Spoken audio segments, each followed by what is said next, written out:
We gather as a house of stories, as a shelter shot through with memories that speak, that long for us to listen, without which we easily lose our way. As we learn of those who have gone before, the way in front of us becomes more clear. As we remember what they survived and what they sacrificed for the faceless us who would come after, we find courage far beyond what we could muster on our own. Beneath this seemingly worn-out world, there are wells from which we can drink. Come, let our thirst guide us there. Let those sweet ghosts whisper their gifts. Good morning. Good morning. I'm Reverend Pam Romancic, a cisgendered queer white woman serving as the minister of this amazing church. My pronouns are she and hers. I also claim German, Irish, and Croatian heritage, but even though I'm not really connected to those places, but as we think about this morning where we come from, that's where I come from. Welcome. Our different paths come together in this holy place. Graced by the history of our free religious heritage, let us be mindful of the forces deep within which call us to become more than we are. May this hour bring rest and renewal, comfort and challenge. May we be reminded here of our highest aspirations and inspired to bring our gifts of love and service to the altar of humanity. May we know once again that we are not isolated beings, but that we are connected in mystery and wonder to each other, to this community, and to this universe. Hello, my name is Vlad Krastev, and my pronouns are he, him. I'm a worship associate today. Our church shares a covenant that we make with one another, a promise that helps to remind us why we gather and how we want to be with one another. Please rise in body or spirit and join me in saying our covenant together. We unite to strengthen the bonds of kinship among all persons, to promote human dignity, and to increase reverence for life's creating, sustaining, and transforming power through worship, study, and service. Please remain standing to sing our opening hymn.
Our young and young at heart up to do our wonder box today.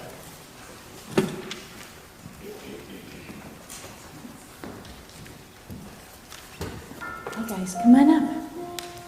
You're welcome, you're welcome. Yeah, it's so good to see you. You've been having fun outside in this beautiful weather? Do you have all your costumes all picked out? Yes, you're all ready. You're ready, huh? Hi, good morning. Well, this is the time of our Wonder Box where we take a moment and think about what the service is about. The service is about ancestors and family and where we came from. So what do you think might be in our wonder box this morning? Let's take a few minutes just to wonder. Let's wonder. Let the music play as we think about what could be in our box. I know we got some good guesses already. Okay, go ahead, you first. Maybe a picture of a person that died, yes. Maybe a skull, it could be. Did you want to guess? No, okay. Any other guesses while we're wondering what could be in the box? Yes.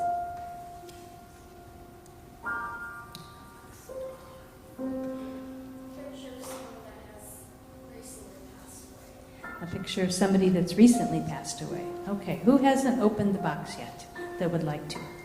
Okay. Did you? No?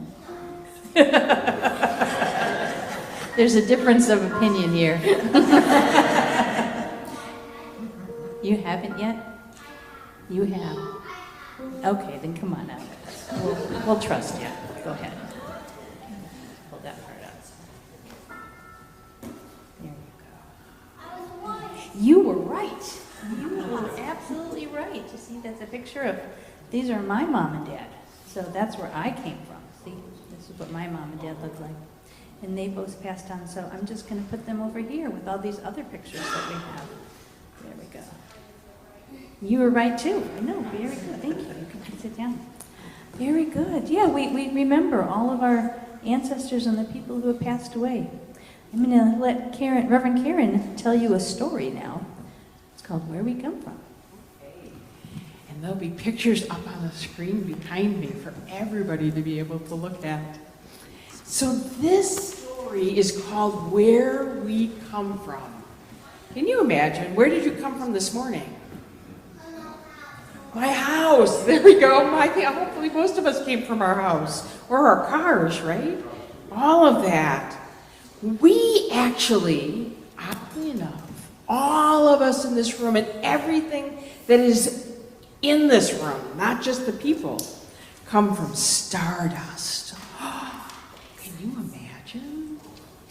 Our bodies are made of ancient elements. We come from single cells that evolved over billions of billions of billions of years of life on Earth. They became bacteria and trees and animals. In time, we became humans that spread out around the world. We come from places of language and spirits, and each of us here today comes from a story. I'm going to encourage you, you don't have to be tall, but if you hear something that reminds you of where you have come from, lift up your hand a little bit. Let's see who else is in the room. All right? Only do it if it's comfortable. I come from Insota Makahochi, a land of forests and clear lakes where cornfields remember a vast prairie, a sea of tall grasses home to bison, burrowing owls, and Dakota skipper butterflies. I come from Korea. Green mountains, black rocks, and cold springs, wet moss, giant frogs, and pine trees winding around shadows. A city grown by the river. That's where I come, named for the stand of bur oak trees. This city called Ann Arbor is mine. Our stately old train station downtown sits not far from the Arboretum, with irises and peony gardens that spill into fern walks. I come from the north, wind-whipped, snowy afternoons when dark comes early from Minneapolis, a combination of Dakota and Greek words, waterfall city on the great river Mississippi. One of the first words that I ever learned how to spell, right? M-I-S-S-I-S-S-I-P-P-I. It's so funny. I come from Hitunkankanpi, old stories told in winter by the fire, passed down from countless generations. Unktomi, The trickster helps us remember that the elders teach to be Dakota, you must be a good relative. I come from a long line of dark-haired women who washed rice and spun silk and rode palms. I come from stories and trees with spirit. Buddhist temples in the woods, nine-tailed fox, folk tales, tigers, and red-crowed canes. I come from people traveling stories from 2 continents, one group from Ireland, some other from West Africa, planting and harvesting parsnips and barley, yams and okra. I come from animals, bear and boar, deer who keep us alive a long, long time ago in Ireland and Scotland. I come from groves and forests and bounty of nuts and berries and mushrooms and standing stones, sacred spots for ceremonies. I come from the breath of plants, from the sweet sap of tree, from roasted corn, first medicine water, parched wild rice, bison meat, sizzling fat on hot coals, gifts from the land. You ever watch things cook on fires in the midst of, anybody do grilling? Yeah? You remember grilling? You know what that smells like? Those fires with all that fat dripping down? Yeah, we all come from that. Yeah? Do you come from hot dogs? No. Okay. I come from 5,000 years of people, kingdoms that rose and fell, an empire, notable metal type and native alphabet created so that all people could read and write. White people called my ancestors slaves, dragged us to this country by force. We worked on enormous cotton plantations they thought they owned too, but the flourishing forests, we runaways hidden also resisted. I come from Gaelic speakers, sitting in wide circles of stories and myth and poetry. I come from drum and bohran and bagpipes and flutes and fiddles, songs sung into the silly type in the deep, deep night. I come from a war in 1862, forced us from our homelands, the bones of our relatives, the plants we knew. I come from grandparents forbidden to speak their language, ancestors forced to learn English at boarding school. I come from over 100 years of migration across the Pacific, across so many oceans. First in the SS Gaelic, the sugarcane plantations, the pineapple farms in Hawaii. There are so many places that people come from. Yeah? You know where your folks came from? Yeah? Maybe you can ask your parents afterwards. Parents, be prepared. I come from black folk in Mississippi, the land that they had to leave behind to stand up to find enough space for who we were becoming. They journeyed to industrial cities in the north, crowded into tenement houses, working in factories and meatpacking plants, all so the babies could finally reach and grow. I come from soil, potatoes, planted each year until blight and famine forced families to flee, come across the ocean from Cork to New York, Glasgow to Halifax, people packed in boats praying for passage. I come from my grandparents, from my grandmother's garden, picking berries warm from the sun. My ancestors' prayers brought us home to the land where we live always. Now families dance in powwows, learn our language, and listen to the old stories once again. I come from the Chicago skyline, chasing glowing fireflies at dusk, borrowing stacks of books from neighborhood libraries, reading them by flashlight at the night. I come from backyard snow forts and snowball fights in the park with sleepovers and tree houses and s'mores, from parents who loved each other but sometimes fight, and brothers who never back down from a dare. I come from baseball diamonds, playground, basketball courts, weekly library visits, and cross-country road trips looking to the future, learning from the past. These are all places that people come from. Where did you come from, I wonder? And what part of these stories is your story? And what part of these places and things that we smell and touch and taste and see is what you claim? We all come from stardust. Sparks of light connected by story, creating a circle of past, present, and future. Ancestors, families, and you. What do the starts, the fields, and the rivers sing? What stories do the wind whisper into your ear? Okay, we're going to go back into our classrooms now, and we're going to learn a little bit about voting. How about that? Voting is really good, because when you vote on something, you might get something that you want. Oh, sounds good to me.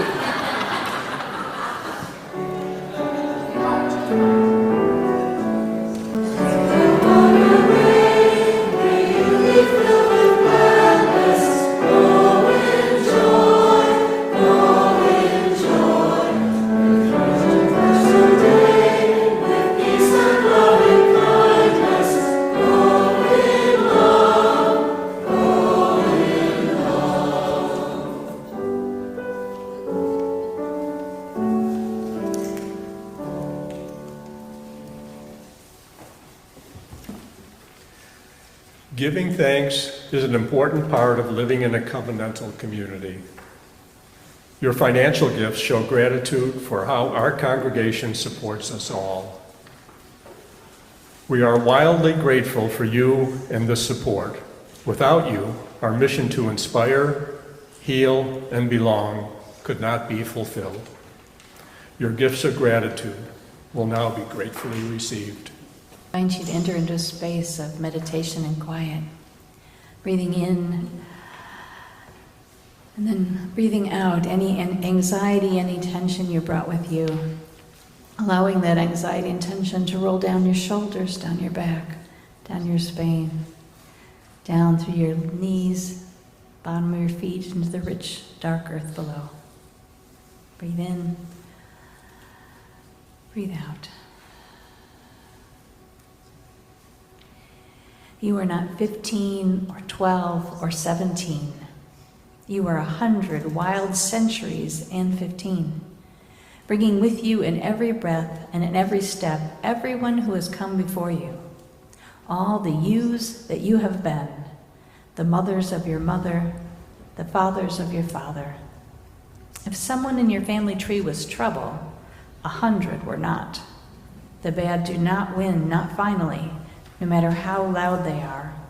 We simply would not be here if that were so. You are made fundamentally from the good. With this knowledge, you never march alone. You are the breaking news of the century. You are the good that has come forward through all of it. When you, as a child, learned to speak, it's not that you didn't know words. It's that from all those centuries you knew too many, and it's hard to choose the words that will be your own. From those centuries, we human beings brought with us the simple solutions and songs, the river bridges and the star charts and song harmonies, all in service to a simple idea, that we can make a house called tomorrow when we finally come into the new day, every day, in ourselves. And that's all we need, everything we need to keep going. And those who came before you, when you hear thunder, hear it as their applause.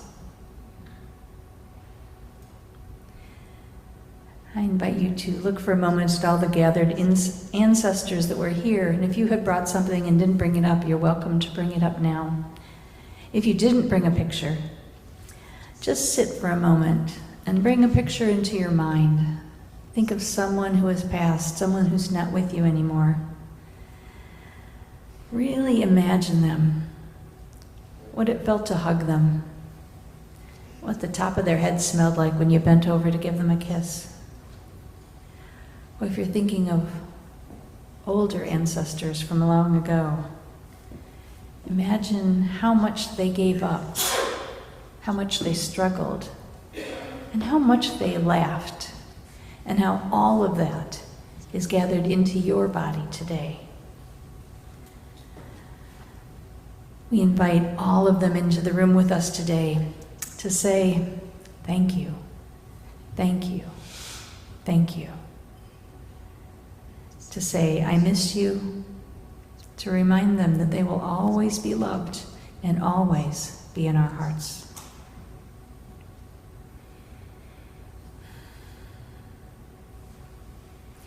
Our joys and concerns recognize those things that are happening in our congregation.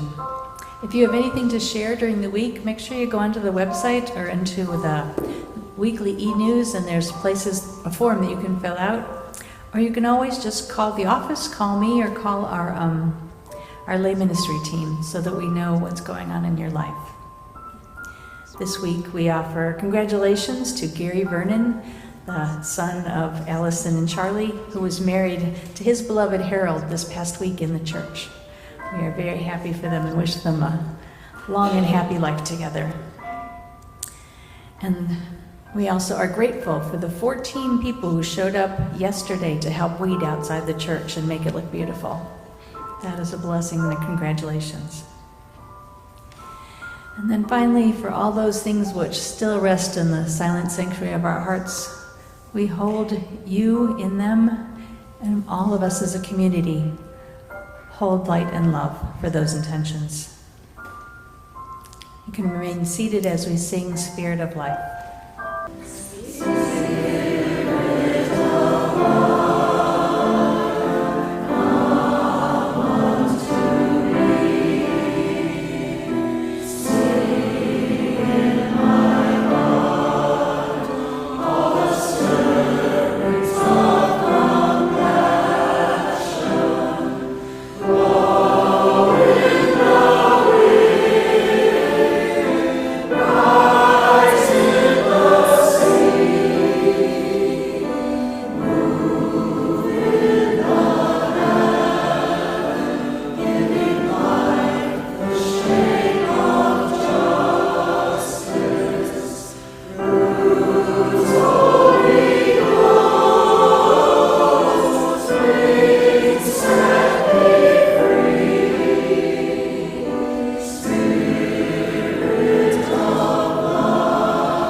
The reading today is from They're Still With Us by Kathleen McTigue.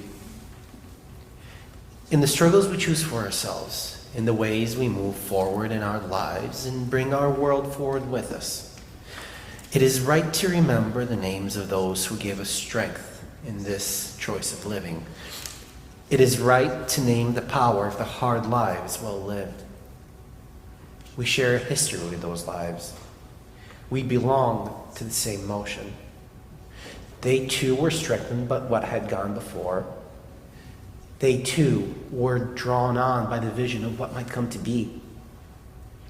Those who lived before us, who struggled for justice and suffered injustice before us, have not melted into the dust and have not disappeared.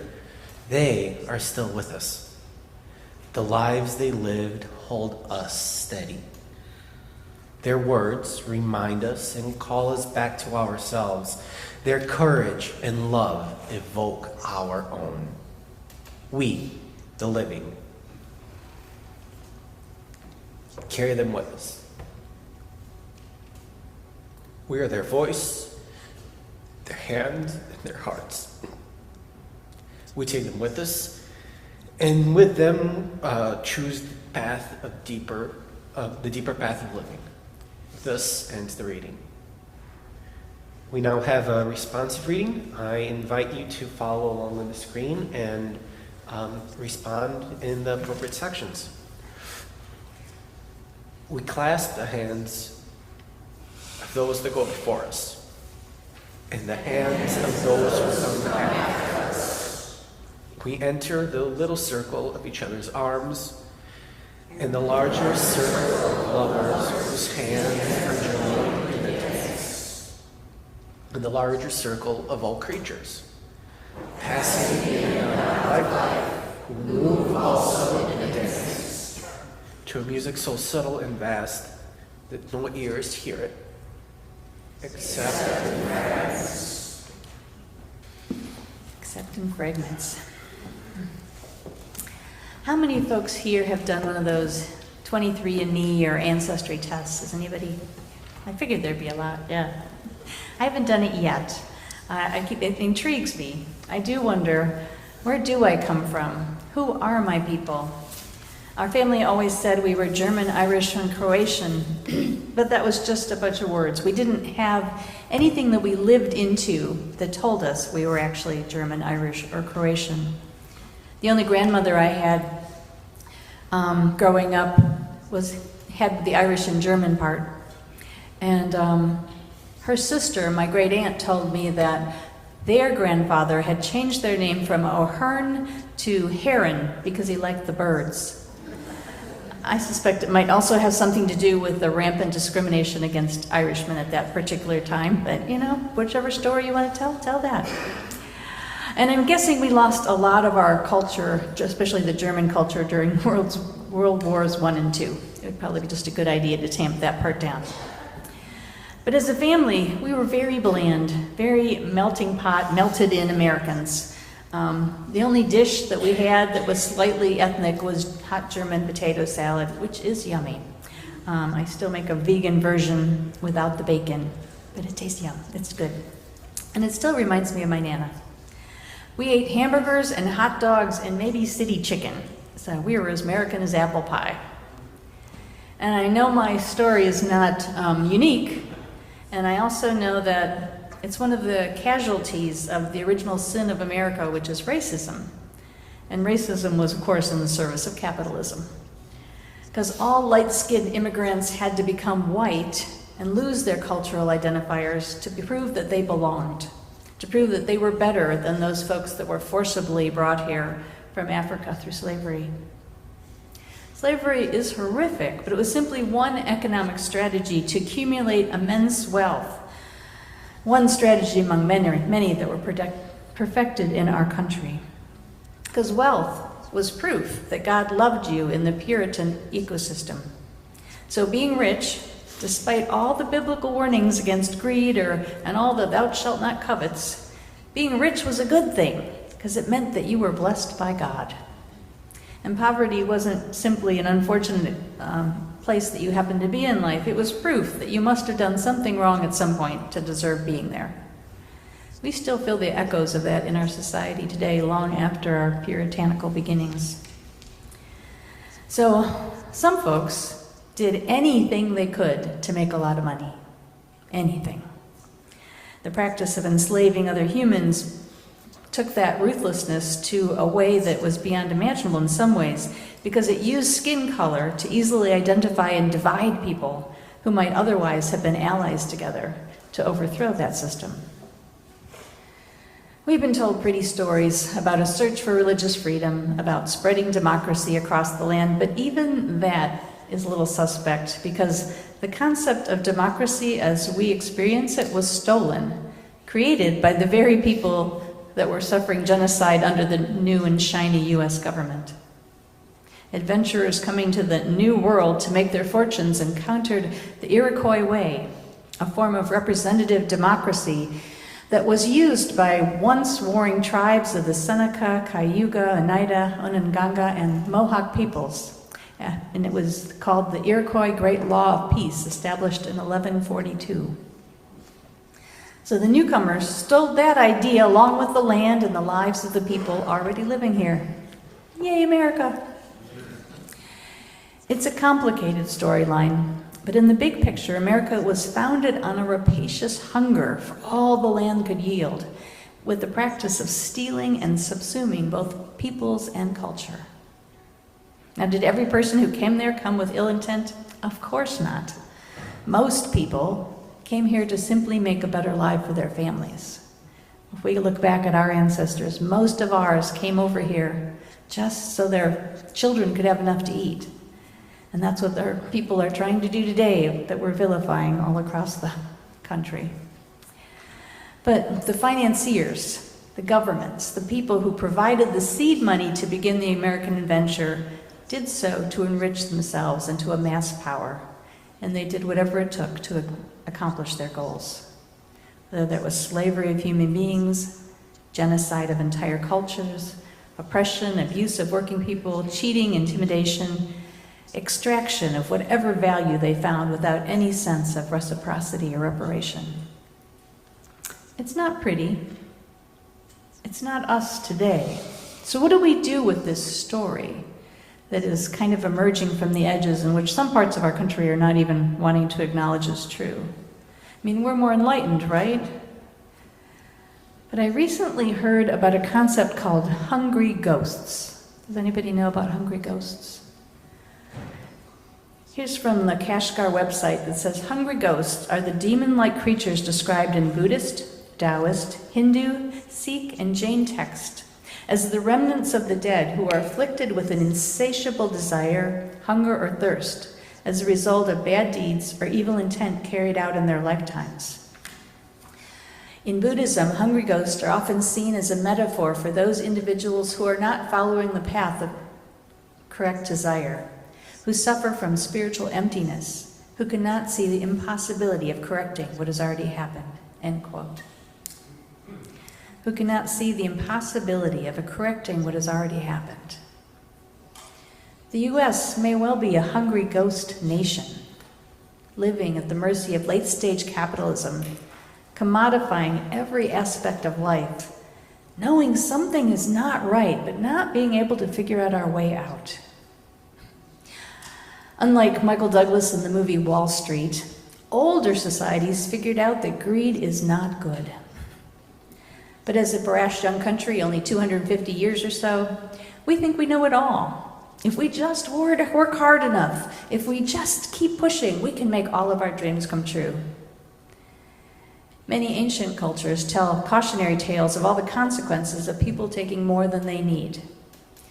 Those who may amass a lot in life are eventually doomed to lurk in the netherlands between life and death, seeing abundance, but never being allowed to partake of it, feeling hunger and thirst, but never being satisfied.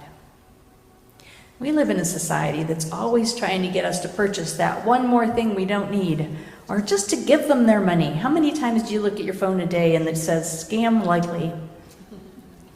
And it feels like we live in a world where everybody's just trying to get all the time. I didn't set out to talk about capitalism today, although it is a scary topic. But it's All Hallows Eve and Samhain and Day of the Dead and Halloween. It's the time when it's said that the veil between the living and the dead is thin, and that there can be some communication with people who have passed over. Ancestors in many traditions are remembered, some with fondness, some with trepidation. But seeing our lens of society through the lens of hungry ghosts seems a little too on topic for me today, because we live in the land of Halloween. Costumes, candy, giant 14-foot tall skeletons on everybody's lawn all of a sudden. The uniquely American tradition of Halloween is about children dressing up and circling the neighborhood yelling trick or treat, opening bags for candy and threatening retribution if they don't get some. It's all in good fun, but it's also a reflection, I think, of America's stance in the world. Give us what we want. Give us whatever you have.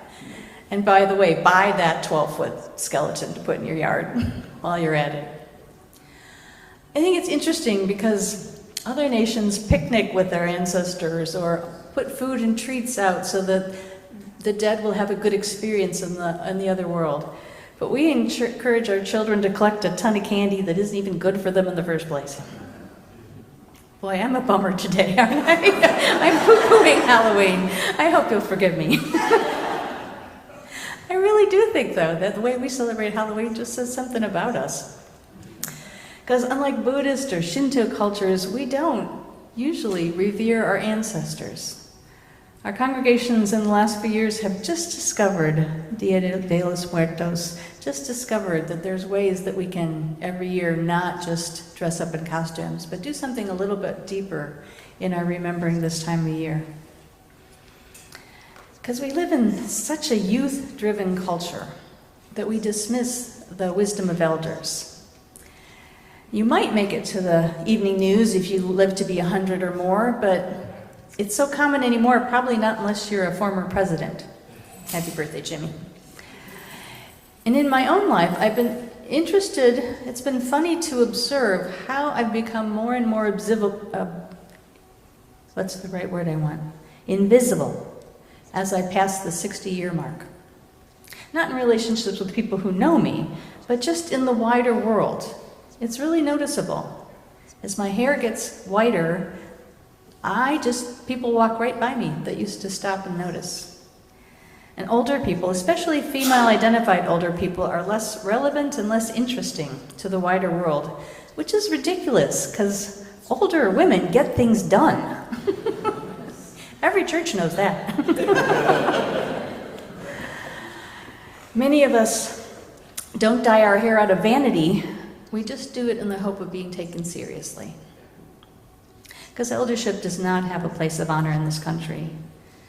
And it kind of makes sense, because the ethos of this country from the very beginning has been on self-reliance, on what's new and exciting, on being different from the old ways of being. And elders generally are not leading that vanguard. Technology is the purview of the young and of people with agile brains and boundless energy. Not me. I mean, the jokes about our grandchildren fixing our electronic gadgets are funny because they're so darn true. And youth and energy and newness are incredibly important, and they have their place in life, but they're not the entire picture. Society is impoverished when it disregards the hard-won wisdom of its elders, the folks who have gone through some shit, who understand that life comes and goes, that great tops have had their hearts broken, and they kept going. That they lived through what it is to lose a friend and came to recognize, well, which people are going to make good friends for you. Because life is a full spectrum, it's not just one color. And it's more of a caravan.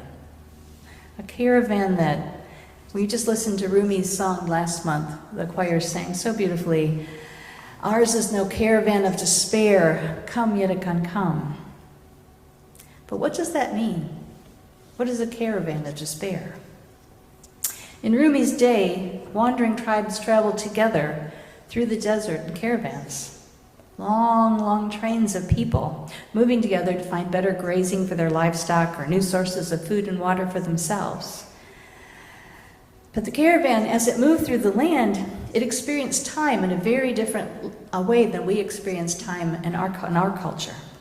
Because the folks in the front, they were the past. They had already arrived at their destination. And the people following at the end, they were the future. They hadn't experienced the green grass or the cool water in the well yet. And the people right here were the present. The past is way up there. And we're following their footsteps. And we pay attention to our actions because what we do now is going to affect those who are coming behind us. It's different to think of time that way, isn't it? Makes the idea of 7 generations make even more sense.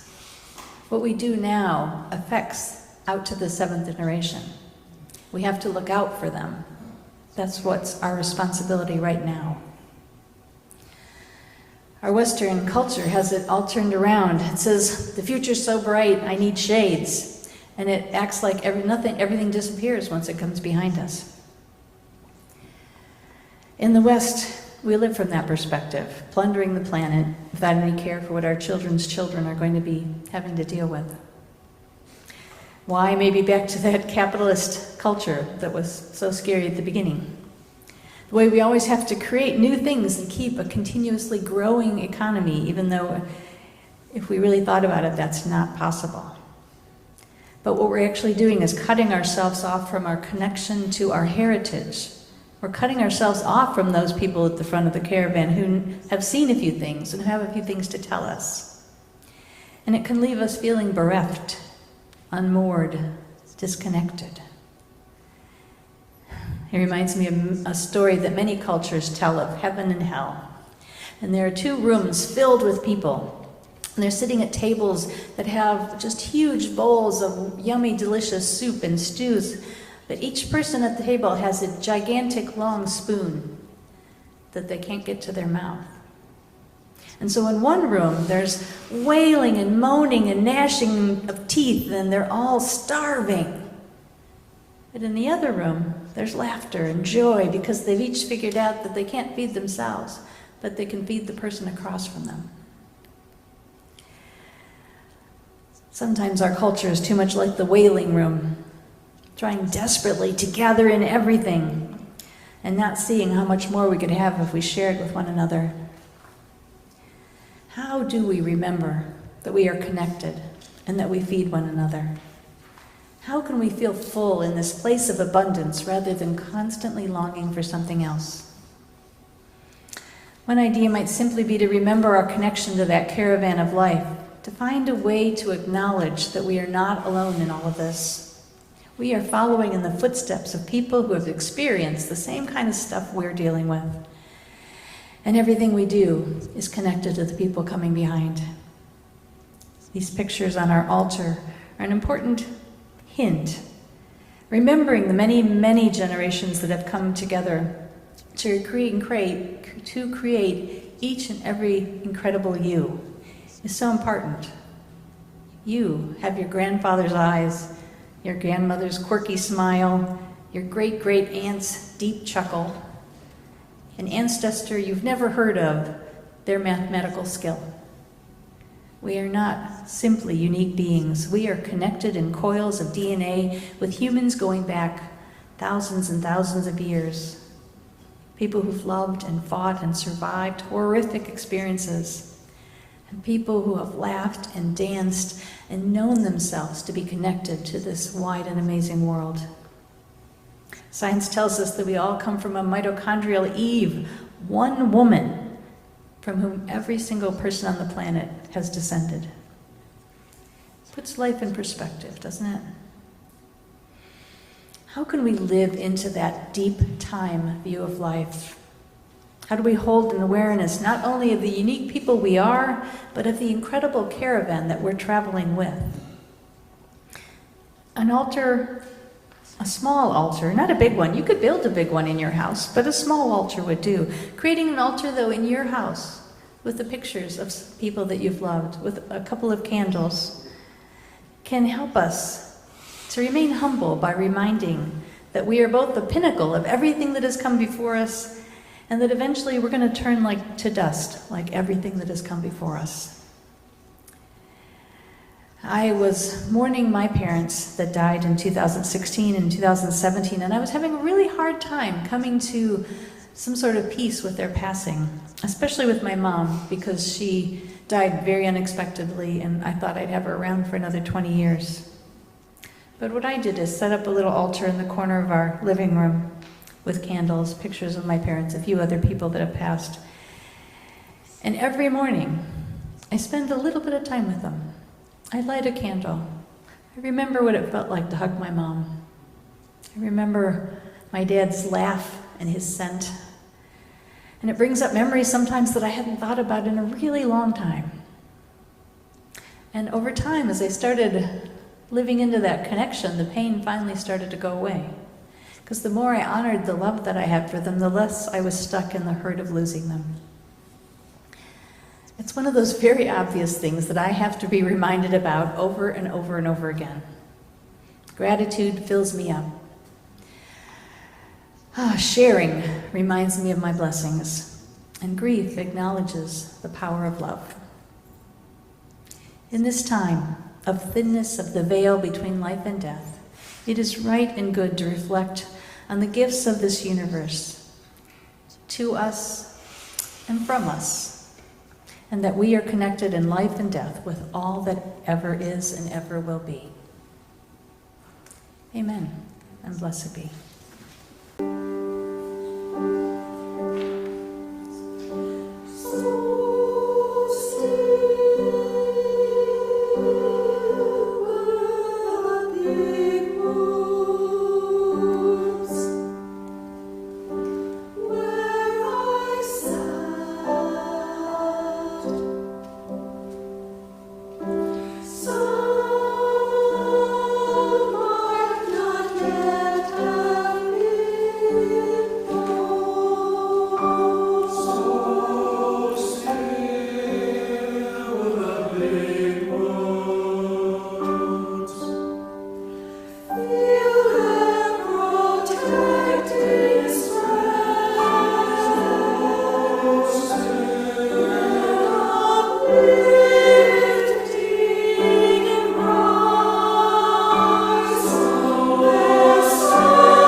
We extinguish this flame, but not the light of its truth, the warmth of this community, nor the fire of our commitment.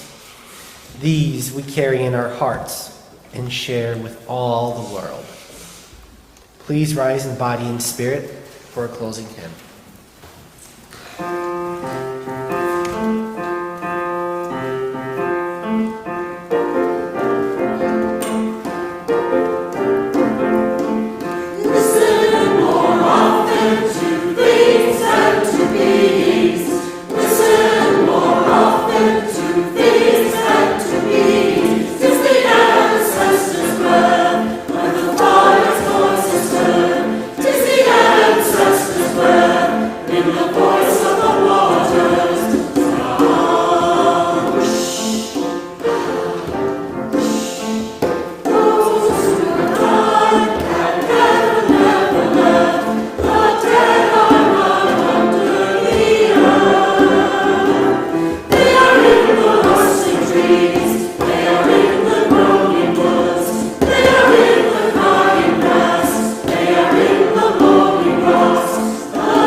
Please be seated.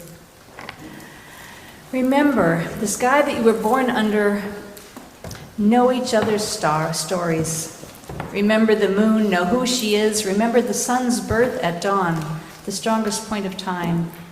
Remember sundown and giving way to night. Remember your birth, how your mother struggled to give you form and breath. You are evidence of her life, and her mother's and hers. Remember your father, he is your life too. Remember the earth whose skin you are, red earth, black earth, yellow earth, white earth, brown earth. We are earth. Remember you are all people and all people are you. Remember you are this universe and this universe is you. Remember all is in motion, is growing, is you. Remember, language comes from this. Remember the dance that language is, that life is. Remember. Go forth. Have fun. Remember. Listen.